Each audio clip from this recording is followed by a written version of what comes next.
Vincent Séguin produit une cinquantaine de variétés de légumes biologiques à l'année sur sa ferme de l'Avenir. Et ce travail éreintant mérite, selon lui, un soutien accru de l'État. Ça fait déjà un bon moment que les politiciens en parlent, de réduire la paperasse. C'est souvent des promesses électorales, mais nous, on a vraiment besoin que ça soit appliqué. On a besoin qu'il y ait des gens qui soient sur le terrain, qui comprennent qu'est-ce qu'on fait. À l'aube de la campagne électorale, la Fédération de l'UPA du Centre du Québec exige d'ailleurs des engagements concrets envers ces fermes de proximité. On se fait donner une tape dans le dos, mais il n'y a rien de plus que ça. Et je veux dire, on n'a aucun soutien financier. On va travailler à l'extérieur pour pouvoir vivre de ce que c'est qu'on veut faire.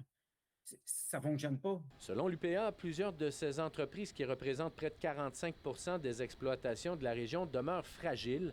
L'organisation exhorte donc le prochain gouvernement à simplifier l'accès au financement et à alléger la bureaucratie, notamment liée au permis de préparation générale délivré annuellement par le MAPAQ. Y a-t-il moyen de nous, en guillemets, nous le donner?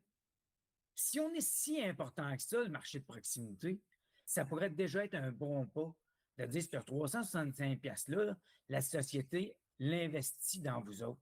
Vincent Séguin propose aussi une autre idée qui, estime-t-il, permettrait d'attirer davantage de consommateurs dans les fermes comme la sienne. Nous, ce qu'on pense, c'est de mettre un crédit d'impôt pour les achats d'abonnements à des paniers de légumes ou des achats d'abonnements à des légumes, à des fermes. C'est quelque chose qui aiderait beaucoup nos abonnés. Mais par-dessus tout, l'UPA demande à la population de soutenir davantage leurs fermes de proximité, un geste déjà bien ancré chez ce consommateur. Ils sont meilleurs au goût. Tout de suite en partant, ça ne goûte pas la même chose que les légumes qu'on achète qui viennent dans des halles. Ces idées se transformeront-elles en gestes concrets de la part du prochain gouvernement? Ça reste à voir. Ici Jean-François Dumas, Radio-Canada, L'Avenir.